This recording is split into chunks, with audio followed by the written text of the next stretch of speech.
ఏం చేశాను, దాని ఏదో డూప్లికేట్ టికెట్ అని తీసుకుంటారు, అది తీసుకోవాల్సి వచ్చింది. ఆ తర్వాత ఆ డూప్లికేట్ వచ్చాక చూస్తే ఆ పర్సులోనే ఉంటుంది ఆ టికెట్. ఎందుకు కనపడదంటే అదే కర్మయోగము అంటారు.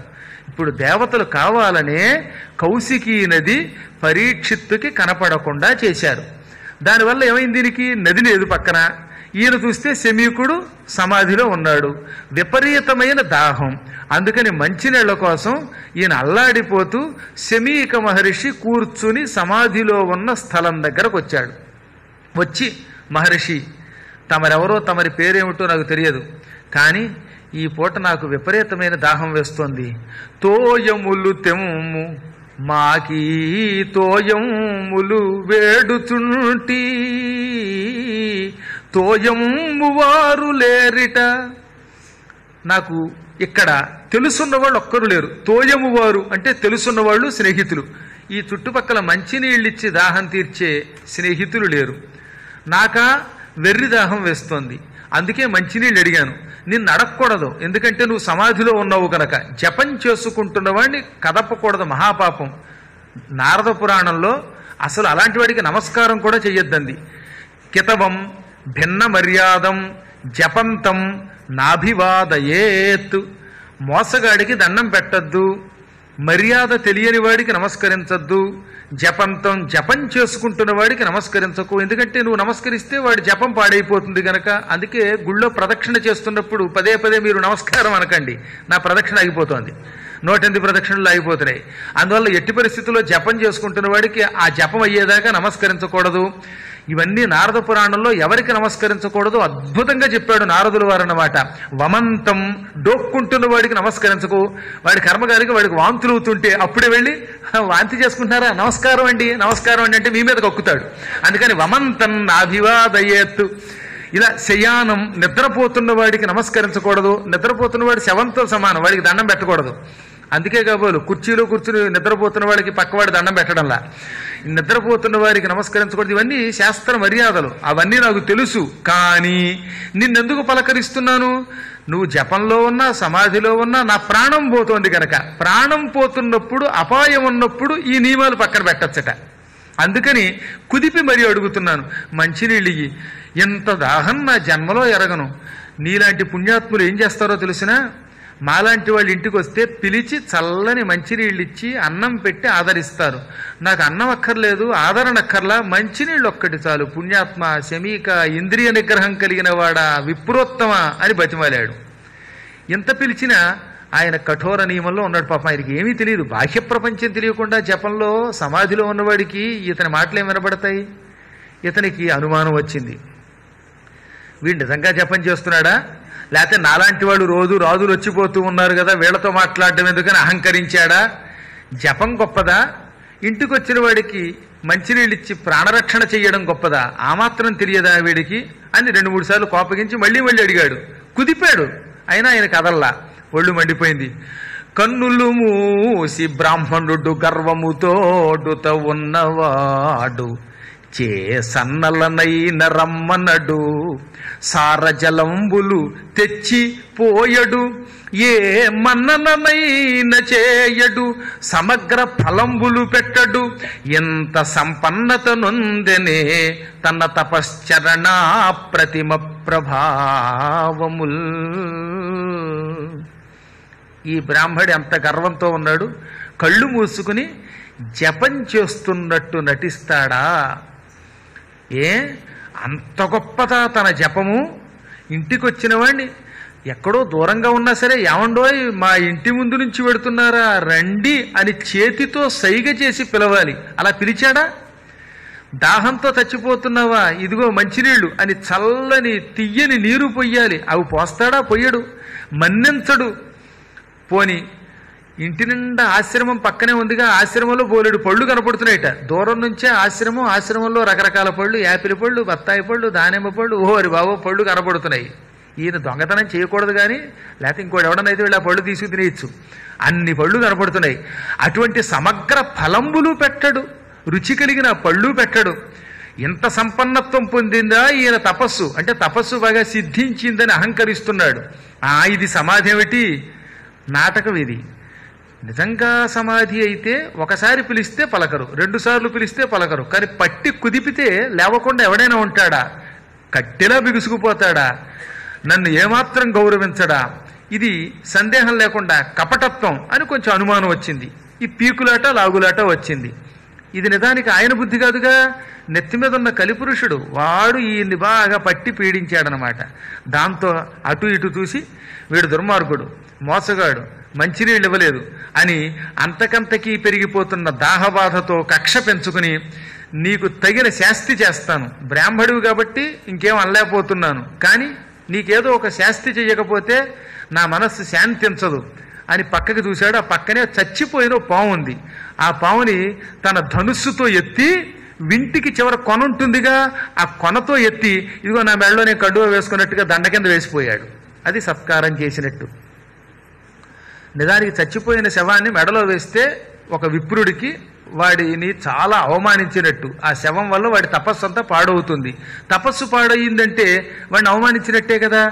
అందువల్ల చచ్చిన పాము మెడలో వేశాను, వాడి తపస్సు పాడైనట్టే, దాంతో వాడిని అవమానించినట్టే అనుకుని సంతృప్తి పొంది అప్పుడు తలెత్తి చూస్తే ఎదురుగుండా కౌశికీ నది కనబడింది. ఓహో, ఇక్కడే ఉంది అనేది అనుకున్నట్ట. అంటే అప్పటిదాకా కనబడినది అప్పుడు కనబడింది, పాము వేశాక కనబడింది. వెంటనే దగ్గరికి వెళ్ళి కాళ్ళు చేతులు కడుక్కుని కడుపు నిండా మంచినీళ్లు తాగి తమ దారిని తాను వెళ్ళిపోయాడు. ఈ రాజుగారు రావడం, మంచినీళ్లని అడగడం, కాని శమీకుడు కదలకపోవడం, దాంతో రాజుగారు కోపగించి ధనుస్సు యొక్క కొనతో చచ్చిన పాముని శమీకుడి మెడలో ఉత్తరీయం వేసినట్టు వెయ్యడం, ఇదంతా ఆ ఆశ్రమాల పక్కన ఉండి ఆడుకుంటున్న ఋషుల యొక్క పిల్లలు చూశారు. ఈ పిల్లలంతా పరుగు పరుగున వెళ్ళి దూరంగా ఆడుకుంటున్న శమీకుడి కొడుకు శృంగి అనేవాడి దగ్గరికి వెళ్ళారు. ఆ శృంగి అనేవాడు కుర్రాడు, మహా తపశ్శక్తి కలిగిన వాడు. పిల్లలకి శక్తి వచ్చిందనుకోండి, దాంతో కొన్ని ఇబ్బందులు ఉన్నాయి. పిల్లలకి అప్పుడప్పుడు మాబోటి వాడు మంత్రం ఇస్తే ఆ మంత్ర జపం వల్ల వాడికి గనక వాక్శుద్ధి వచ్చిందంటే ఆ వాక్శుద్ధిని అదుపులో పెట్టకపోతే ప్రమాదం కదా. మరి చిన్నపిల్లల చేతిలో ఆయుధం లాంటిది అన్నమాట తపశ్శక్తి కూడా. ఈ శృంగి తపస్సు చేశాడు, మహిమ పొందాడు, కానీ ఇంద్రియ నిగ్రహం లేదు, కోపాన్ని జయించినవాడు కాదు. అటువంటి శృంగి దగ్గరకు వచ్చి, మీ నాన్న మెడలో ఎవడో మహారాజు గారు, చాలా గొప్ప రాజు గారు, కిరీటధారి, మెడలో పాము వేశాడు, ఆ పాము బతుకుందో చచ్చిందో మాకు తెలియదు, మీ నాన్నను రక్షించుకోమని చెప్పగానే ఈయన శృంగి శృంగధారిలాగా అయిపోయాడు. మంచి కొమ్ములు కలిగిన పొగరుబోతు ఆబోతులాగా ఎగిరి గంతులేశాడు, పళ్ళు పటపట కొరికాడు. ఎవడా దుర్మార్గుడు, మేము ఎవరి దగ్గరికైనా వెళ్ళిన వాళ్ళమా? ఏదో అడవిలో కూర్చుని ఆశ్రమాలు నిర్మించుకుని తపస్సు చేసుకుంటున్న వాళ్ళం. పోము హిరణ్య దానములు పుచ్చుకొనంగా, ఇతర బ్రాహ్మణుల్లాగా దానం పుచ్చుకోవడానికి పోం. బంగారం దానం పుచ్చుకున్నామా? లేక ఆశీర్వచనం ఇస్తాం, ఇవాళ శ్రావణ పూర్ణిమ మాకు దక్షిణ ఇవ్వండి అని ఆశీర్వచనాలు ఇచ్చి డబ్బులు పుచ్చుకునే వాళ్ళమా? లేక ఇంకేదైనా కోరికలు ఉన్నవాళ్ళమా? అన్నిటికీ అతీతంగా అరణ్యంలో కూర్చుని కళ్ళు మూసుకుని ముక్కులు మూసుకుని జపం చేసుకుంటాం, దొరికిన పళ్ళు తింటాం, మంచినీళ్లు తాగుతాం, ఎప్పుడు యాచనతో బ్రతకం, తమయంత తాము కిందకి రాలిన పళ్లతోటే బ్రతికే ఉంచవృత్తితో బ్రతికే మాలాంటి వాళ్ళని నీచుడైన ఈ రాజెవడో ఎంత అవమానం చేస్తాడా? కుక్కని కాపలా పెడితే ఏమవుతుంది? ఇలాంటి రాజుల వల్లే మహారాజుల యొక్క ధర్మానికి అప్రతిష్ట వస్తోంది అంటూ ఎగిరిపోయాట. నిజానికి అక్కడ ఏం జరిగిందో తెలియదు. అయినా సరే తొందరపాటు అంటారు దీన్ని. ఒక వ్యక్తి ఏదన్నా చెబితే విని చూచి పరిశీలించి నిర్ణయం తీసుకోవాలి. చెప్పాక కుర్రాడికున్న లక్షణం అదే. కుర్రవాళ్ళకి ఏదైనా చెబుదామంటే నాకు ఇదే భయం. వాడికి ఏదైనా ఒక ముక్క చెబితే అది ఏమిటో అర్థం కాకుండా ముందు ఎగిరిపోతారు. ఆ ఎగిరిపోవడమే కొంపలు ముంచుతుంది. ఒక్క క్షణకాలం నిగ్రహం లేకుండా అతడు నోటికొచ్చినట్టు తిట్టేసి, ఆ తర్వాత మా నాన్నని అవమానించిన ఆ రాజు అంతం చూస్తాను అని ఆ క్షణమే కౌశికీ నదిలోకి దిగి కాళ్ళు చేతులు కడుక్కుని ఆచమనం చేసి చేతిలోకి కాసి నీళ్లు తీసుకుని, ఏ దుర్మార్గుడు మా నాన్న మెడలో పాముని వేశాడో వాడు నేటికి 7వ రోజు హరిహరాదులడ్డము వచ్చిననైన చచ్చుతన్నన్నాడు. ఏకంగా అంత శాపం. పైగా హరికేశవులు అడ్డం వచ్చిన, నిజంగా హరకేశవులు అడ్డొస్తారా? శివుడు కేశవుడు అడ్డం వచ్చి వాడిని రక్షించినా సరే వాడికి చావు తప్పదు. నేటికి 7వ రోజు సూర్యాస్తమయం కాగానే తక్షకుడనే పాము కాటు తిని ఆ క్షణమే చచ్చిపోగాక అని చెప్పించేశాడు ఆయన. తక్షక విషానల హేతి చేత తక్షకుడి యొక్క విషాగ్ని జ్వాలలతో భస్మైపోగాక. ఆనాడు ఆ తక్షకుడి యొక్క విషం నుంచి శివకేశవులు అడ్డం వచ్చినా చచ్చుగాక. అది కూడా 7 రోజుల తర్వాతల్లా 7వ నాడే సూర్యాస్తమయ సమయానికి మరణించుగాక అని శపించి, ఆ తర్వాత చూశారా మా నాన్నని అవమానించిన వాడిని ఎలా శిక్షించానో ఇది నా తపశ్శక్తి అని చుట్టుపక్కల ఉన్న పిల్లలకి చెప్పి పరుగున తండ్రి దగ్గరకు వచ్చాడు. మెడలో పాము కనపడింది. పోనీ ఇంత శాపం పెట్టినవాడు పాము తీయచ్చు కదా, మళ్ళీ భయంట. శాపం అంటే పెట్టాడు కానీ తపశ్శక్తి ఉంది కానీ భయం. అయ్యో మా నాన్న మెడలో పాము ఉంది, అది కదులుతోందేమో, అది మా నాన్నని కాటేసి చంపుతుందేమో, ఎవర్రా వచ్చి కాస్త పాము తీయండి అని చుట్టుపక్కల వాళ్ళని పిలిచాట. ఇంత పిరిగివాడు ఇంత శాపం ఇచ్చాడు. అదే చెప్పొచ్చేది, తపశ్శక్తి ఉన్నది, మానసిక దార్ఢ్యం లేదు. అందుకని ఏడుస్తూ ఉంటే అప్పటికి ఆ ఏడుపుకి శమీకుడికి మెలకు వచ్చింది. మెలకు వచ్చి కళ్ళు విప్పి చూశాడు ఏమిటానని. కొడుకు ఏడుస్తున్నాడు, పైగా ఇలా సైగ చేస్తున్నాడు, నాన్నోయ్ మెళ్ళో అన్నాడు. అప్పుడు చూస్తే పాము. ఆయన తెల్లబోయి ఈ పాము ఎలా వచ్చిందిరా మెళ్ళలోకి అని తీసి పారేశాడు ఆయన చాలా తేలికగా. అప్పటికి కూడా ఆయనకి ఇంకా పాము ఎలా వచ్చిందో తెలియదు, పాము ఉందని కూడా తెలియదు. అసలు ఎటువంటి మహాత్ముడండి ఆయన. ఆ తర్వాత కొడుకుని ఏమిటిదని అడిగితే, నాన్న ఎవడో రాజొచ్చాడు, నిన్ను మంచినీళ్ళు అడిగాడు, నువ్వు మాట్లాడలేదని మెడలో ఈ పాము వేశాడు, నేను వాడిని శిక్షించాను, వాడు చచ్చిపోతాడు అని జరిగింది చెప్పాడు. చెప్పగానే శమీకుడు చాలా దుఃఖించాడు. ఓరి మూర్ఖుడా, ఎంత పని చేశావురా. ఇప్పుడే నా దివ్య దృష్టికి అర్థమైందా వచ్చినవాడు ఎవడో. ఆ వచ్చినవాడు పరీక్షిన్ నరేంద్రుడు, పరమ విష్ణు భక్తుడు. పుట్టినప్పటి నుంచి విష్ణువు చేతే రక్షింపబడ్డానని ఆ విష్ణువునే తలుచుకుని విష్ణురాతుడనే పేరుతో విష్ణువు యొక్క మహిమల్ని లోకంలో ప్రచారం చేస్తున్న మహాత్ముడు ఆయన. ఆయన ఉన్నాడు కాబట్టే ఇంకా మనలాంటి వాళ్ళం తపస్సు చేసుకుంటున్నాం. ఆయన్ని నువ్వు అన్యాయంగా చచ్చిపోమని శాపం పెట్టావు. ఆయన చచ్చిపోతే వచ్చే నష్టం మొట్టమొదట మనకేరా అన్నాడు ఆయన. ఎందుకో తెలుసా, ఆయన చచ్చిపోయిన వెంటనే బ్రాహ్మణ ద్వేషం లోకంలో వ్యాప్తిస్తుంది. అక్కడి నుంచి అర్చకులు, పురోహితులు మొదలైన వ్యవస్థని సమూలంగా నాశనం చేసేవాళ్ళు పుడతారు. ఈ సృష్టిలో ధర్మం నశించిపోతుంది. ధర్మం 4 పాదాల మీద నడుపుతున్న ఆ పుణ్యాత్ముడిని అన్యాయంగా నువ్వు చంపావు. మన పతనం మనమే చేజేతులారా తెచ్చుకున్నట్టయింది. ఆయన ఉన్నంత వరకు కలిపురుషుడు విజృంభించడు. ఆయన చచ్చిపోతే కలిపురుషుడు విజృంభిస్తాడు. గోవుల్ని చంపేవాళ్ళు పెరుగుతారు. గోవుల యొక్క మాంసాన్ని బహిరంగంగా విక్రయిస్తారు. ఒకరి పొలాలు ఒకరు లాక్కుంటారు.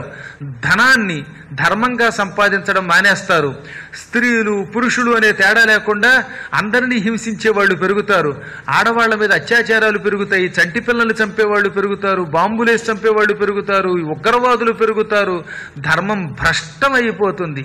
ఎంతెందుకు, భూమి క్రమంగా సర్వనాశనం అయిపోతుంది. కొంతకాలం తర్వాత పరమనీచులు, డబ్బే లోకంగా బతికేవాళ్ళు, నియమనిష్టం లేని వాళ్ళు ప్రజల చేత ఎన్నుకోబడి ప్రజల్ని పరిపాలించి ప్రజల్ని సర్వనాశనం చేస్తారు.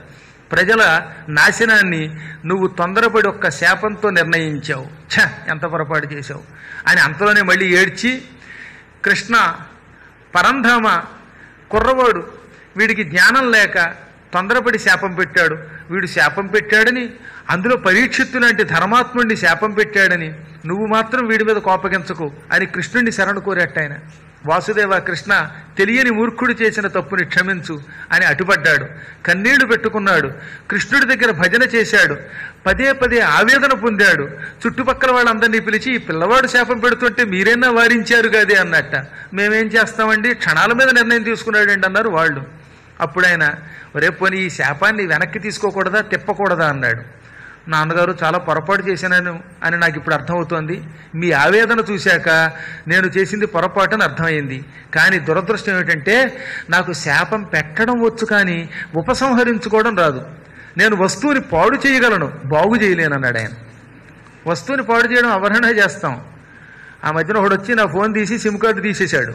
ఫోన్ అంతా పాడు చేసి దాని మీద చెయ్యడం, దాంతో అందులో ఏం మారుతుందో తెలియదు. ఇదో పెద్ద సమస్య అవుతుంది. అందుకని ఎందుకు చెబుతున్నానంటే, వస్తువుల్ని పాడు చేయడం చాలా తేలిక, బాగు చేయడం కష్టం. చంపడం ఎంత, మళ్ళీ వాడిని బతికించడం ఎవడి వల్ల అవుతుంది. శాపం ఇవ్వగలను, వెనక్కి తీసుకోలేనంటే అప్పుడు ఆయన, ఈ నా కుమారుడు చేసిన తప్పుకి ప్రాయశ్చిత్తం లేదు, ఆయన్ని బతికించడం కష్టం, కానీ కనీసం ఈ విషయం రాజుగారికి చెబితే ఆయన తన రక్షణ బాధ్యత తాను చూసుకుంటాడేమో. మళ్ళీ ఈయనకి ఆశ పుట్టింది. ఏమో ఆయన దగ్గర మంత్రవేత్తలు ఉంటారు గనక రాజుగారికి ఈ విషయం తెలిస్తే ఆత్మరక్షణ ఉపాయాన్ని అన్వేషిస్తాడు, లేదా కనీసం 7 రోజుల్లో మోక్షమైనా పొందుతాడు అనుకుని అప్పటికప్పుడే హుటాహుటిగా ఒక శిష్యుడిచ్చి పంపాడు. ఇంచుమించుగా మధ్యాహ్నం కాబోతున్నది. ఆ సమయానికి హస్తినాపురం వెళ్ళిపోయాడు ఆయన. వెంటనే ఈ శిష్యుడు ఆ విషయాన్ని చెప్పాడు. చెప్పగానే ఈయన ఈ భోజనం మానేసి, ఏటికి వేటబోయితి మునీంద్రుల నేటికి తిట్టినాడా, పశ్చాత్తాపంతో కుమిలిపోయాడు ఆయన. ఈ పూట కర్మయోగం కాకపోతే అసలు వేటాడాలనే కోరిక నాకెందుకు వచ్చింది? పోని వేటకి పోయిన వాడిని తిన్నగా ఉండక మునీంద్రుడి ఆశ్రమానికి ఎందుకు వెళ్ళాలి? ఆ సమయంలో నాకంత దాహం ఎందుకు పుట్టాలి?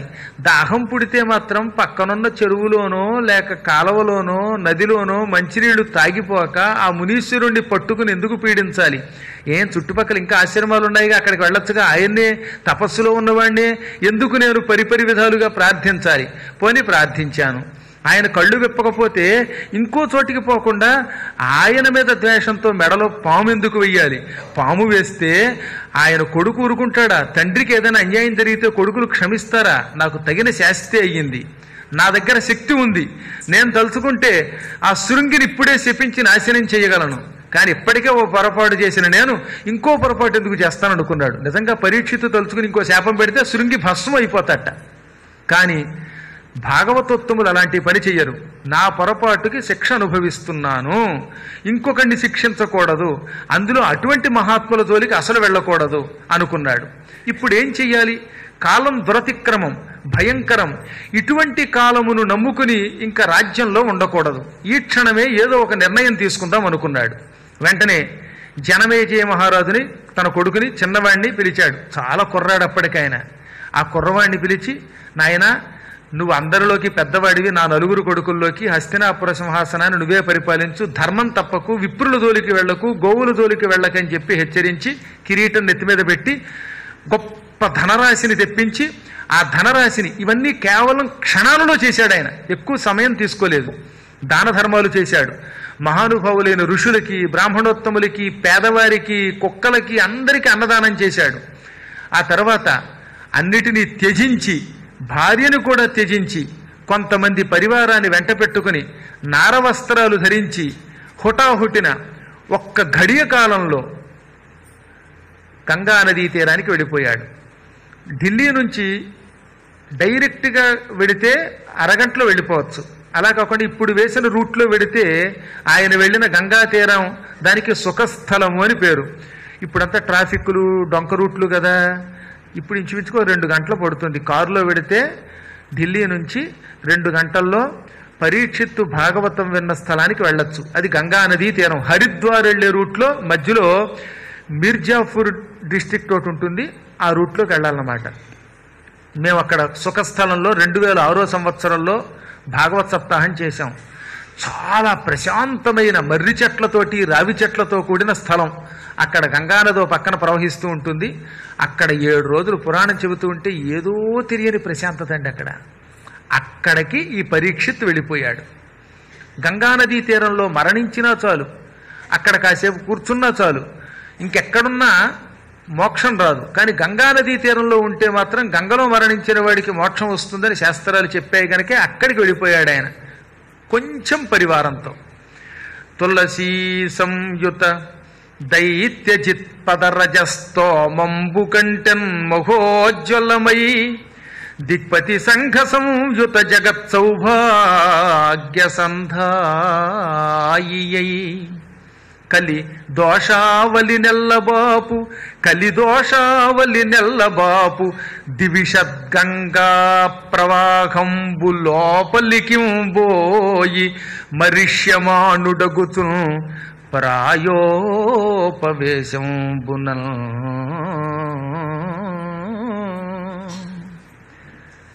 ఒక గొప్ప నది ఉన్నది. ఆ నది ఒక దివ్యస్థలం నుంచి పుట్టింది. అందుకే దానికి, ఆ నదికి అంత పేరు, అంత పవిత్రత. ఎక్కడి నుంచి పుట్టింది అది అంటే, నిరంతరము తులసీమాలలు మెడలో ధరించి లోకాన్ని అనుగ్రహించే ఒక దేవదేవుడు ఉన్నాడు. ఇంతకీ ఆయన ఎవరు? నిరంతరం తులసీమాలలు ధరించేవాడు శ్రీమన్నారాయణుడు. తులసీమాలలు ధరించి రాక్షసుల్ని సంహరించే పరమ పూజ్యుడైన నారాయణుని పాదముల నుండి పుట్టింది. అది ఈ పద్యానికి అర్థం. తులసీ సంయుత, తులసితో కూడిన దైత్య జిత్, రాక్షసుల్ని సంహరించిన ఎవరైన శ్రీమన్నారాయణుడు. ఆయన యొక్క పదరజస్తోమంబు కంటెన్, ఆయన పాదముల నుండి పుట్టిన ధూళితో సమానముగా పుట్టి మహోజ్వలమై మహాప్రకాశవంతముగా ఉన్న గంగానది దగ్గరికి వెళ్ళాడు. ఈ పద్యం 1-2 సార్లు ఎందుకు జాగ్రత్తగా చెబుతున్నానంటే, ఒక ఆయన ఈ మధ్యకాలంలో భాగవతం విన్నాను. చాలామంది భాగవతం చెబుతూ ఉంటారు కదా. ఆయన ఏమన్నాడంటే, శ్రీ మహావిష్ణువు పాదధూళి కంటే పవిత్రమైన గంగ దగ్గరికి వెళ్ళాడని చెప్పాడు ఆయన. కంటెన్ అంటే దానికంటే అని అర్థం చెబుతున్నాడు ఆయన. కంటెన్ అంటే అక్కడ అది కాదు అర్థం, నుండి అని అర్థం. వలన, కంటే, నుండి, పట్టి వీటన్నిటికీ సమానార్థములు. కాబట్టి పాద రజస్సు నుండి పుట్టినా అని అర్థం చెప్పాలి. అందుకే మూలం కూడా చదవాలి. మూలం చదివిన అర్థం కాకపోతే పెద్దలను అడిగి తెలుసుకోవాలి. అలా చెప్పకపోతే అర్థం మారిపోతుంది, వ్యర్థమైపోతుంది. తులసీమాలలు ధరించిన, రాక్షసుల్ని సంహరించిన శ్రీ మహావిష్ణువు పాదముల నుండి పుట్టి ప్రకాశిస్తున్న గంగ దగ్గరికి వెళ్ళాడు అని దీనికి అర్థం. శ్రీ మహావిష్ణువు పాదధూళి నుంచే పుట్టింది పూర్వం గంగ. దానికి ఉదాహరణ ఏమిటి? శ్రీకృష్ణుడు తన కాలు వామనావతారంలో పైకెత్తాడు. అప్పుడు ఆ కాళ్ళని బ్రహ్మదేవుడు కమండలంతో కడిగాడు.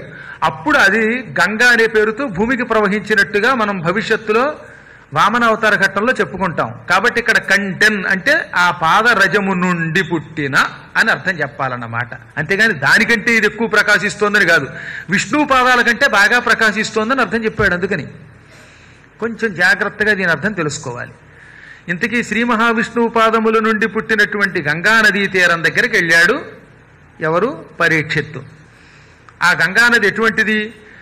నిరంతరం అక్కడికి దిక్పాలకులు వచ్చి అందులో స్నానం చేస్తారు. గంగలో స్నానం చేయడానికి ఇంద్రుడు, అగ్ని, యముడు, నిరుతి, వరుణుడు, వాయువు, కుబేరుడు, ఈశానుడు అని పిలువబడే 8 మంది దిక్పాలకులు వచ్చి అందులో స్నానం చేస్తారు. దిక్పాలకుల చేత సేవింపబడే పవిత్రమైన నది అది. మామూలు నది కాదు. కలిదోషావళి నెల్లపాపు. మనం కలియుగంలో చేసే పాపాలన్నిటినీ నాశనం చేస్తుంది. కలిపురుషుడు భయపడేది ఒక గంగకే. అందుకే గంగని నాశనం చేయడానికి కలిపురుషుడు మనల్ని వినియోగిస్తాట. మనం గంగలో స్నానం చేస్తే కలి మనల్ని ఏమీ చేయలేడు, కలి దోషం తొలగుతుంది. కాబట్టి ఇప్పుడు మనం కలికి లొంగాలంటే గంగలో మనం స్నానం చేయకూడదు. స్నానం చేయకూడదంటే గంగ మనకి అసహ్యం కలిగేలా ఉండాలి. అందుకనే మన చేత దాన్ని కాలుష్యం చేయిస్తున్నట్టు ఆయన. ఇప్పుడు మీకు అర్థమైందా కలి ఎందుకు గంగానదిని పాడు చేస్తున్నాడు? గంగ పాడైతే మనం స్నానం చెయ్యం. మనం స్నానం చేయకపోతే వాడిని ఏం చేయలేం. మనం అందులో స్నానం చేస్తే కలి మనల్ని ఏం చేయలేడు. ఇప్పుడు మన కర్తవ్యం ఏమిటనమాట? కలిపురుషుడికి లొంగకూడదు, గంగని బాగు చెయ్యాలి. అందుకే కలిపురుషుడికి లొంగకుండా గంగని పాడు చేసే ఒక మహానుభావుడిని మనకి ప్రధానమంత్రిగా పంపాడు విష్ణుమూర్తి. ఆనాడు ఒక నరేంద్రుడు, ఎవరు? వివేకానందుడు. ఈనాడు మరొక నరేంద్రుడు గంగ మీదే పడ్డారు. ఆయన చూడ రావగానే గంగని ప్రక్షాళనం మొదలెట్టారు. నేను ఇదివరకు గంగకి వెడితే విసిగిపోయేవాడిని, భయపడిపోయేవాడిని. కింద నీ పెంకులు, మురికి, చెత్తా చెదారం. ఈ మధ్యకాలంలో గంగకెడితే ఉన్న నీళ్లే ఎంత బాగుంటాయండి, ప్రశాంతంగా ఉంటున్నాయి. గంగ ప్రక్షాళన కోసం నడుం బిగించారు ఇవాళ చాలా మంది మహాత్ములు. మన అదృష్టం అటువంటి ప్రధాని కూడా దొరికారు. మనం కూడా ఎవరో ఒక వ్యక్తి చేయడం కాదు, మన కర్తవ్యం. గంగలో ఉమ్మకూడదు, చీమిడి వేయకూడదు, చెత్త వేయకూడదు. మన కళ్ళ ముందు గంగా నదీ తీరంలో చెత్త కనపడితే మనం తుడిచి పక్కన వేద్దాం. అసలు గంగానదీ తీరాన్ని శుభ్రం చేసిన వాడు గంగానదిని భూమికి తీసుకొచ్చిన భగీరథుడు పొందినంత మహిమని, అంత పుణ్యాన్ని పొందుతాడు. ఈ రోజు నుంచి మీరు కంకణం కట్టుకుని మేం గంగని బాగు చేస్తాం అని మీ మనస్సులో అనిపిస్తే చప్పట్లు బాగా బాదండి. మనస్ఫూర్తిగా బాదండి, మొహమాటంతో లేకుండా బాదండి.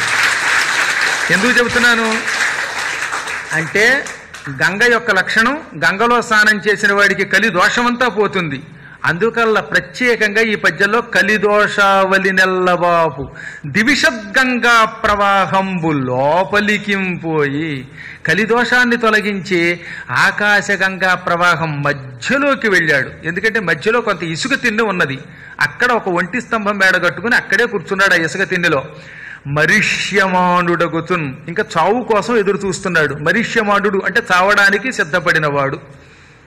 చావడానికి ముందు ఇంకా 7 రోజులు ఏం తినలేదు ఆయన. ప్రాయోపవేశంబునన్ అంటే ఆ ఇసుకలో దర్భలు పరుచుకుని కేవలం గాలి మాత్రమే సేకరిస్తూ మిగతా అప్పటికే ఒక రోజు మధ్యాహ్నం అయిపోయింది.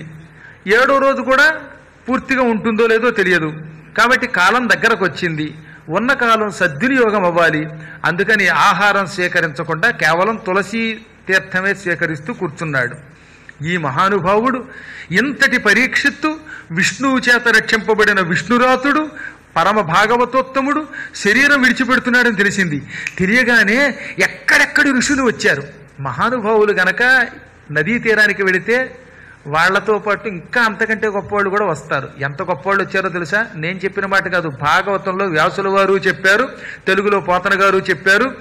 పరీక్షిత్తు గంగలోకి వెళ్ళగానే ఆయన వెంటపడి ఆయన్ని చూడడానికి, ఆశీర్వదించడానికి, ఆయన ఏం చేస్తాడో కనుక్కోవడానికి విశ్వామిత్రుడు, మైత్రేయుడు, కౌండిన్య, అత్రి, మరీచి, దక్ష, కపిల, అగస్త్య, అక్షపాద, అంగిరస్యాండిల్య, క్రతు, కన్వకుత్స, భృగు, విశ్వామిత్ర, మైత్రేయ, మార్కండేయాసురి, వామదేవ, కపి, దుర్వాసో, వక, వ్యాఘ్రపాన్, మాండవ్యాది మహామునులు కొన్ని వేల మంది వెళ్ళిపోయారు. ఇంతమంది ఋషులు ఎవరి దగ్గరకు వస్తారండి? మనం పిలిస్తే వస్తారా? పిలవకుండా పరీక్షిత్తు అక్కడున్నాడని గంగ దగ్గరికి వెళ్ళారు. ఇప్పుడు గంగ ఎలా ఉందో తెలిసినా, గంగా నదీ తీరం దగ్గరేమో ఇసుక, ఆ ఇసుకేస్తే కూడా రాలనంతమంది ఋషులు. ఎంతమంది ఋషులు ఆ ఇసుక తిన్నెల దగ్గర చేరగానే పరీక్షిత్తు వాళ్ళందరికీ నమస్కారం చేశాడు. ఒకరిని మించిన వారు ఒకరు. మా కులగురువు వేదవ్యాసుడు, ఆ వేదవ్యాసుడి యొక్క తండ్రి పరాశరుడు, పరాశరుడు తండ్రి శక్తి, ఆ శక్తి తండ్రి అయిన వశిష్ఠుడు, ఇక్ష్వాకు వంశానికి కులగురువు, ఆయన పాదాలకు నమస్కారం.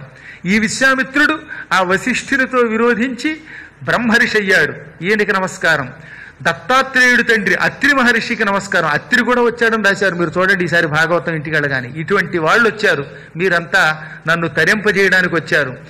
నేను ఇక కొద్ది రోజుల్లో వెళ్ళిపోతున్నాను. వెళ్ళిపోయే ముందు ఏమి చేస్తే మోక్షం పొందొచ్చో చెప్పండి అనగానే ఒక్కొక్కరు ఒక్కోటి చెప్పారట. కానీ కావాలనే వాళ్ళు చెప్పవలసింది చెప్పలేదు. ఎందుకంటే చెప్పేవాడు ఇంకోడు ఉన్నాడు గనక.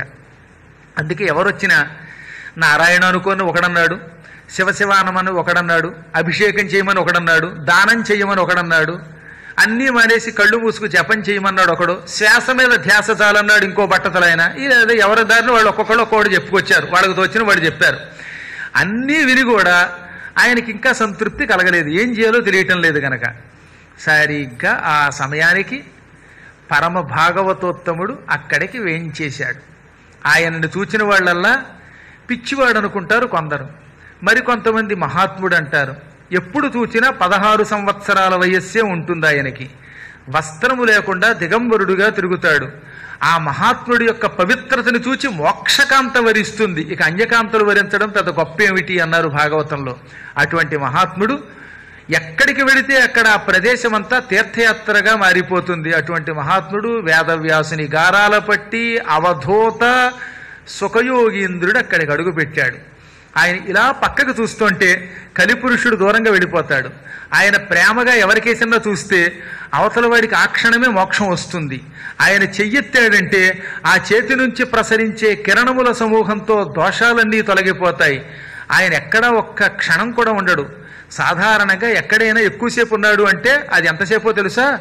ఆవు పాలు పితికే సమయం ఎంతో అంతట గోదోహన మాత్ర కాలంబు అన్నారు. ఆవు పాలు పెతకడానికి ఎంతసేపు పడుతుందో అంతసేపు మాత్రమే ఎక్కడైనా ఉంటాడు. అంతకు మించి ఎక్కడ ఉండడు. ఆయన ఆ మాత్రం సేపు ఎక్కడైనా ఉంటే ఆ స్థలం గంగానదీ ప్రవాహ తీర్థయాత్ర స్థలం కంటే గొప్ప స్థలం అయిపోతుంది. ఆయన అడుగు పెడితే ఆ స్థలం పవిత్ర తీర్థం అవుతుంది. అంతటి మహాత్ముడు. అటువంటి వాడు అక్కడికి రాగానే నారదుడు మొదలుకొని అక్కడున్న ఋషులు లేచి నిలబడ్డారు. ఈ మాట వినగానే, ఈ చదవగానే నా శరీరం చాలాసార్లు గగుర్పాటుకు గురయ్యేది. ఎందుకంటే అక్కడ ఉన్నవాడు నారదుడట. మరో పక్కన ఇందాక చెప్పానుగా వశిష్ఠాది ఋషులు. ఆ వశిష్ఠుడు ఈయనకి ఎక్కడో ముత్తాతకి తాత. అంతటి గొప్పవాళ్ళు ఈ కుర్రాడు వస్తే లేచి నిలబడడం ఏమిటి అంటే అవధూతకి ఉన్న విలువ, శుకుడికి ఉన్న విలువ, ముత్తాతలు, తాతలు, ఋషులు, బ్రహ్మణ్యులు, జ్ఞానులు అందరూ కూడా ఆయనలో ఉన్న పవిత్రతకి, వయస్సుకి సంబంధం ఉందండి గురువు గారికి, లేచి నిలబడ్డారు, నమస్కరించారు, స్వాగతం చెప్పారు. అన్నిటికీ అతీతంగా ఉన్నాడు ఆయన. ఆహా, ఎటువంటి వాడు! ఇంత పెద్ద జ్ఞానుల చేత కూడా గౌరవం అందుకుంటున్నాడంటే పోనీ ఆయన ఏమైనా గౌరవం కోరుకుంటున్నాడా? కోరుకుంటే వస్తుంది, అది రమ్మంటే. నేను లేచి నిలబడమంటే నిలబడతారంటే ఎవరన్నా? వాడు మనస్సులో భక్తితో లేచి నిలబడాలి తప్ప. అందుకే ఆ మహాత్ముడు శుకుడు అడుగుపెట్టిన స్థలం అంత గొప్పదవుతుంది అని చెప్పారు. అటువంటి వాడికి స్వాగతం చెప్పగానే ఆయన చేతులు అలా జోడించి ఎంతో వినయంగా నమస్కరించాడు. ప్రతి నిమిషము ఆయన కళ్ళెత్తాడంటే పరబ్రహ్మం కనబడుతుంది, కళ్ళు మూస్తే పరబ్రహ్మమును పొందుతాడు. ఆయన మాట్లాడితే అందులోంచి పరబ్రహ్మకి సంబంధించిన వార్తే వస్తుంది. ఎంతెందుకు అనుక్షణం బ్రహ్మానందం పొందే పరమ భాగవతోత్తముడు. అసలు శరీరం కాదటది, మనకి వల్లే మట్టితోటో ఇంకో దానితోటో తయారైన మృణమయ శరీరం కాదు, పాంచభౌతిక శరీరం కాదు, అది సంపూర్ణ భాగవత శరీరం. అటువంటి భాగవత శరీరుడైన సుఖయోగేంద్రుడు అవధూతను చూచి పొంగిపోయి, పరీక్షిత్తు నా జన్మ ధన్యమైంది, వాడెవడో శాపం పెట్టాడనుకున్నాను, శాపం కాదయ్యా, నాకు ఒక మహావరము, లేకపోతే నువ్వేమిటి నా దగ్గరికి రావడం ఏమిటి, ఎక్కడా క్షణకాలం నిలబడని మహాత్ముడివి, నన్ను తరింపజేయడానికి అడుగు పెట్టామని కాళ్ళ మీద పడిపోయాడు. ఇప్పుడు సౌనకాదులు అడిగారు, ఎక్కడా ఉండని ఆయన ఇక్కడ ఎలా ఉండిపోయాడు 7 రోజులు అని అడిగారు. వాళ్ళకు అనుమానం వచ్చింది. ఆయన చాలా గొప్పవాడని ఇదివరకు నువ్వే చెప్పావు. ఆయన ఎంత గొప్పవాడో సూతుడు సౌనకాదులకి చెప్పాడు. ఒకప్పుడు పరమ భాగవతోత్తముడైన ధర్మరాజు గారు అశ్వమేధయాగం చేశాడు. శరీరం విడిచిపెట్టే ముందు అశ్వమేధయాగం చేశాడు ఆయన. అశ్వమేధయాగంలో 10,000 మందికి ఒకే వరుసలో అన్నం పెట్టేవాడు. 10,000 మందిని ఒకే పంక్తిలో కూర్చోబెట్టి ధర్మరాజు గారు యజ్ఞ సమయంలో రోజు అన్నం పెట్టేవట. దాన్ని బట్టి ఎంత స్థలం ఉండాలో ఆలోచించండి. ఒక 10,000 మంది, 100 మంది కూర్చోవాలంటేనే హాలు సరిపోదే, అటువంటిది 10,000 మంది ఒక్క పంక్తిలో కూర్చుంటే వాళ్ళకి వడ్డన చేస్తే ఈ చివరి నుంచి ఆ చివరి దాకా అందరికీ ఒకేసారి వడ్డిస్తే అందరూ ఒకేసారి భోజనాన్ని కూర్చుని ఒకేసారి లేచేవారండి. పూర్వం ఇప్పటికి మళ్ళీనా ఆకులు వేసినట్టు నాకేయడమే. ఇదేం భోజనాలు, దరిద్ర భోజనాలు అంటారు, అది చండాల భోజనం, అది నీచ భోజనం అంటారు. నేను అల్లా ధర్మశాస్త్రాలు చెప్పాయి. అందరికీ వడ్డించేదాకా పంక్తిలో వాళ్ళంతా ఆగి గోవిందా అని ఒక్కసారి స్మరణ చేసి అప్పుడు తినాలి. అంతేగాని ఆ చివరి వడ్డించి చివరికి వచ్చేలోపు వాడు తినేసి ఆకు ముడిచేసి పోవడమే. ఏమిటో మరి కలికాలం ఎలా వచ్చిందో తెలియదు ఈ పాపపు లక్షణం. కానీ ఆ రోజుల్లో అందరికీ వడ్డించాక అప్పుడు ప్రార్థన చేసి ఆపోసినెత్తి అన్నం తినేవారు. ఆ చివరివాడు ఈ చివరివాడు ఒకేసారి మొదలుపెట్టి ఒకేసారి ఆపాలి. అందరూ ఆఖరిని గోవిందా అని లేవాలి. అలా లేచి లేవగానే ఈ 10,000 మంది అప్పుడు ఒకసారి ఒక గంట ఠంగని కొట్టేవారట. అంటే గంట మోగిందంటే అర్థం ఏంటనమాట, 10,000 మంది ఒక్కసారి భోజనం చేసి లేచి చేతులు కడుక్కోవడానికి వెడుతున్నారు. అలాంటి గంట ఒక రోజున గణగణగణగణగణ తనంతట తానే మోగడం మొదలెట్టింది. ఎవరు మోయించకుండా గంట మోగుతోంది. పైగా ధర్మరాజు గారికి అనుమానం వచ్చి 10,000 మంది తింటే ఒక్కసారే టింగు మనాలి, ఈ గంట టింగు టింగు టింగు టింగ్ అని తనంత తాను మోగుతోంది. కారణం ఏమిటని వస్తే ఆ గంట ఆకాశంలో వేళ్లాడుతున్న గంట ఎవరూ కొట్టకుండా మోగుతోంది. పోనీ ఎవరూ కొట్టకుండా దాన్ని ఆపుదామంటే ఆపినా ఆగట్లా. దాంతో ధర్మరాజుకు అనుమానం వచ్చింది. కృష్ణ, ఇదేం విచిత్రం, ఈ గంట తనయంత తాను మోగుతోంది, ఆపితే కూడా ఆపకుండా గణగణలాడుతోంది.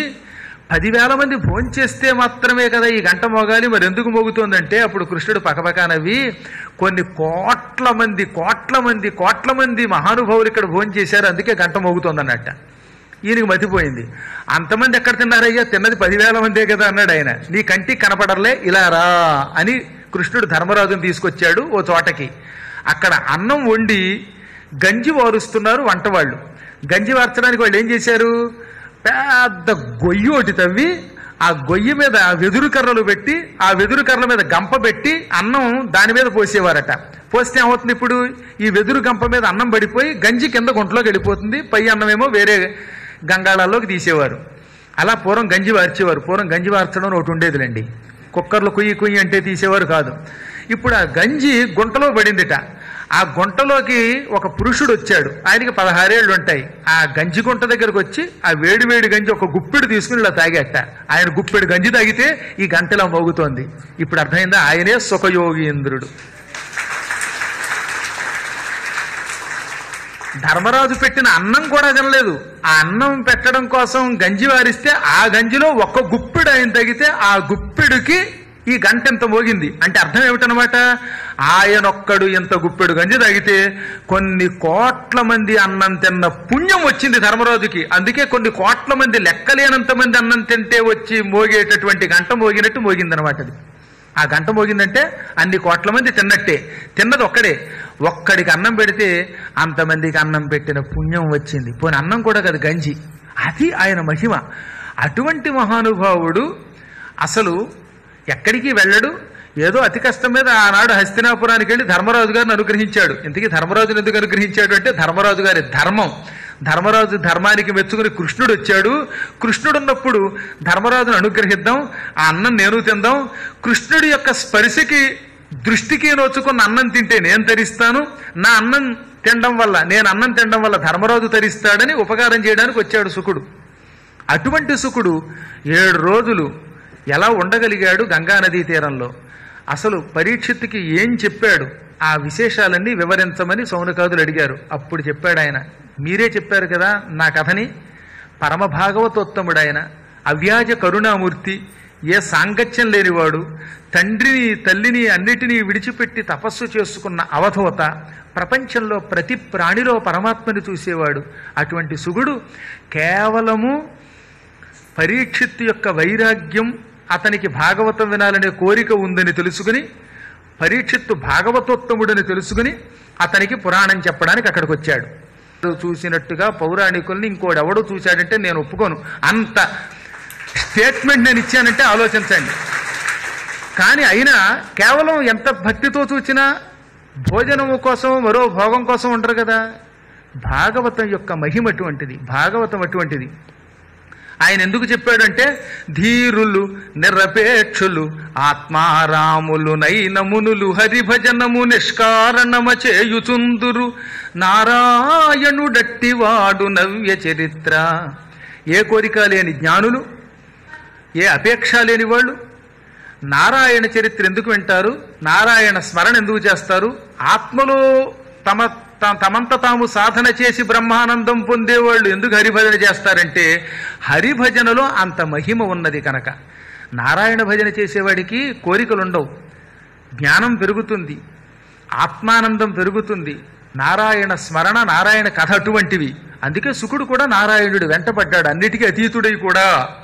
అటువంటి శుకుడు ఇప్పుడు పరీక్షిత్తు యొక్క గౌరవాన్ని సేకరించి, పరీక్షిత్ ఆయన కాళ్ళు కడిగాడు, పాదాల మీద పువ్వులు పెట్టాడు, మెడలో తులసీమాల వేశాడు, దర్భాసనమిచ్చి కూర్చోబెట్టి ఆ తర్వాత సాష్టాంగ నమస్కారం చేసి, మహానుభావ చూశావా, నేను మరణావస్థలో ఉన్నాను, ఈ మహాత్ములంతా ఉద్ధరించడానికి వచ్చారు, ఆ సమయంలో నా పూర్వజన్మ సుకృతం వల్ల భగవంతుడు పంపినట్టుగా నువ్వు వచ్చావు, ఇంకా నాకున్నది 7 రోజులే, 7 రోజుల్లో మరణించబోతున్నాను, ఈ మరణం నాకేం బెంగలేదు, కానీ పునర్జన్మ లేకుండా శాశ్వత మోక్షం పొందాలంటే ఏమి చెయ్యాలి, సమయం తక్కువ ఉంది కదా అంటే, అప్పుడు శుకుడేమన్నాడో తెలుసా, నువ్వు చాలా అదృష్టవంతుడు అయ్యా, నీకు మాత్రమే నీ మృత్యు ఎప్పుడు వస్తుందో తెలుసు, శాపం వల్ల ఖచ్చితంగా 7వ రోజుకు కానీ మోక్షం రాదు నీకు, అంటే చావు రాదు నీకు, శృంగి శాపం వల్ల నేటికి సప్తాహమునకు కానీ మోక్షం మరణం రాదు.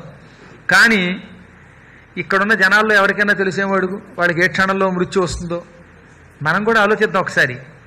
శాపం వల్ల గ్యారంటీగా ఆయనకి 7 రోజులు గ్యారంటీ కార్డు ఒకటి ఉంది, కానీ మనకో అనుకోవడానికి మనం 100 ఏళ్ళు ఉంటామని ఎల్ఐసి చేయించుకుంటున్నాం, కానీ మనకి ఏ క్షణంలో ఏమొస్తుందో మనకే తెలియదు. ఆలోచించండి ఒక్క క్షణకాలంలో. ఎవరికైనా గ్యారంటీ కార్డు ఉందా? నాకు చాలా కాలం క్రితం ఒక సంఘటన జరిగింది. మా అన్నయ్య గారు ఓ పిచ్చ ఫ్యాన్ ఒకటి కొన్నారు, 14 ఏళ్ళు గ్యారంటీ ఇచ్చాట. ఆ ఫ్యాన్ కొన్న మర్నాడే మళ్ళీ ఆ షాపుకి వెడితే అసలు ఆ కంపెనీయే లేదు, ఫ్యాన్ కంపెనీ ఎత్తేసాడు, ఇంకెందుకు గ్యారంటీ కార్డు. అలా ఉంటాయి మన జీవితాలు. కానీ పరీక్ష నరేంద్ర, నువ్వు మాత్రం ఖచ్చితంగా 7 రోజులు బతుకుతావు, ఇంకెవరికీ లేని ఒక నమ్మకం నీకున్నది, శాపం వల్ల బతుకుతావు, నీకు మరణ వార్త తెలిసింది, అప్పటిదాకా నిన్ను మృత్యు ఏం చేయలేదు, అది నీకు చాలా ఎక్కువ కాలం. 7 రోజులు ఏంటయ్యా, 2 ఘడియల్లో మోక్షం పొందొచ్చు అన్నాడు ఆయన. పూర్వం ఖట్టవాంగుడు అని ఒక రాజు ఉన్నాడు, ఆయన చాలా గొప్ప వీరుడు, ఇక్ష్వాకు వంశంలో పుట్టినవాడు. ఓసారి దేవదానవులకి మధ్యలో యుద్ధం జరిగింది. ఆ యుద్ధంలో రాక్షసుల చేతిలో దేవతలు ఓడిపోయారు. అప్పుడు దేవతలంతా బ్రహ్మ దగ్గరికి వెళ్ళి, బ్రహ్మదేవ, రాక్షసులు మమ్మల్ని ఓడించారు, రాక్షసుల్ని జయించి విజయం పొందాలంటే ఏం చెయ్యాలి అని అడిగారు బ్రహ్మని. అప్పుడు ఆయన అన్నాడు, ఖట్వాంగుడనే ఒక రాజు ఉన్నాడు, ఆయన ఎవరి వైపు యుద్ధంలో పాల్గొంటే వారికి విజయం వస్తుంది, ఇక్ష్వాకు వంశస్థుడు, ఆ ఖట్వాంగుడిని బతిమాలి మీ వైపుకు తెచ్చుకున్నారంటే మీకు విజయం తథ్యం, రాక్షసులు ఓడిపోతారు అన్నాడు బ్రహ్మ. వెంటనే దేవతలు పరుగు పరుగున భూలోకానికి వచ్చి ఖట్వాంగుడిని బతిమాలారు. ఆయన ఇంద్రుడి యొక్క రథం ఎక్కి ఇంద్రుడికి సాయంగా యుద్ధానికి వెళ్ళి రాక్షసుల్ని చీల్చి చెండాడాడు. విజయం వచ్చింది దేవతలకి. అప్పుడు దేవతలు మెచ్చుకుని నీకేం కావాలో కోరుకో అన్నారు. అప్పుడు ఆయన అన్నాడు, నాకు మోక్షం ఇవ్వగలరా అన్నాడు. మేము మోక్షం ఇవ్వలేం, పిచ్చి కోరికలు తెచ్చగలం కానీ మోక్షం మేమెక్కడిస్తాం, విష్ణువు తప్ప అన్నారు. అయితే నా ఆయువు ఎంత అన్నాడు ఆయన. నీకు 2 గడియలు, ఇంక 2 గడియల్లో నువ్వు చచ్చిపోతున్నావు అన్నారట. ఓహో, అయితే వెంటనే విమానం ఇవ్వండి అని దివ్య విమానంలో ఆయన తన రాజ్యానికి వచ్చేసి అయోధ్య సింహాసనాన్ని కొడుక్కి పట్టాభిషేకం చేసి తన సంపదలన్నీ దానం చేసి వెంటనే కృష్ణ గోవింద ముకుంద ముకుంద కృష్ణ అని ధ్యానం చేశాడు. ఆ కృష్ణ స్మరణ చేయటం వల్ల, కృష్ణ కథ వినడం వల్ల వెంటనే వైకుంఠం నుంచి విమానం వచ్చింది. విమానం ఎక్కి ఖట్వాంగ మహారాజు వైకుంఠానికి పోయాడు. 2 గడియలలో వాసుదేవ స్మరణ చేసి మోక్షం వాడు పొందితే 7 రోజుల్లో నువ్వు మోక్షం పొందవటయ్యా భాగవతం వింటే. కాబట్టి నువ్వు అదృష్టవంతుడివి, భాగవతం విను బాగవుతావు అన్నాడు ఆయన. నిజంగా భాగవతం గొప్పదండి. 10 సార్లు భాగవతం భాగవతం భాగవతం భాగవతం భాగవతం బాగవుతాం, ఆ శబ్దం పలగ్గా బాగవుతాం, అంత గొప్ప శక్తి ఉన్నది అనగానే ఆయన చాలా సంతోషించాడు. అద్భుతంగా భాగవత గాథని శుకుని ద్వారా విన్నాడు. ఆ విశేషాలన్నీ రేపు 5వ రోజు కార్యక్రమంలో ముచ్చటించుకుందాం. మళ్ళీ రేపు సాయంత్రం కరెక్ట్గా 6:20 కల్లా వచ్చేస్తే మనం ప్రార్థన చేసుకుని పైన కూర్చుని కృష్ణాష్టకం చెప్పుకుని మళ్ళీ కథ కొనసాగించుకుందాం. వీలున్నప్పుడల్లా ఒక 5-10 నిమిషాలు ఎక్కువ తీసుకున్నా వినండి, ఎందుకంటే 40 రోజుల్లో సంపూర్ణంగా సాధ్యమైనంత వరకు అందించాలని నా కోరిక. మళ్ళీ కలుసుకునేదాకా స్వస్తి ప్రజాభ్య పరిపాలయంతాం న్యాయ్యేన మార్గేణ మహీం మహిషాః గోబ్రాహ్మణేభ్యః శుభమస్తు నిత్యం లోకాః సమస్తాః సుఖినో భవంతు.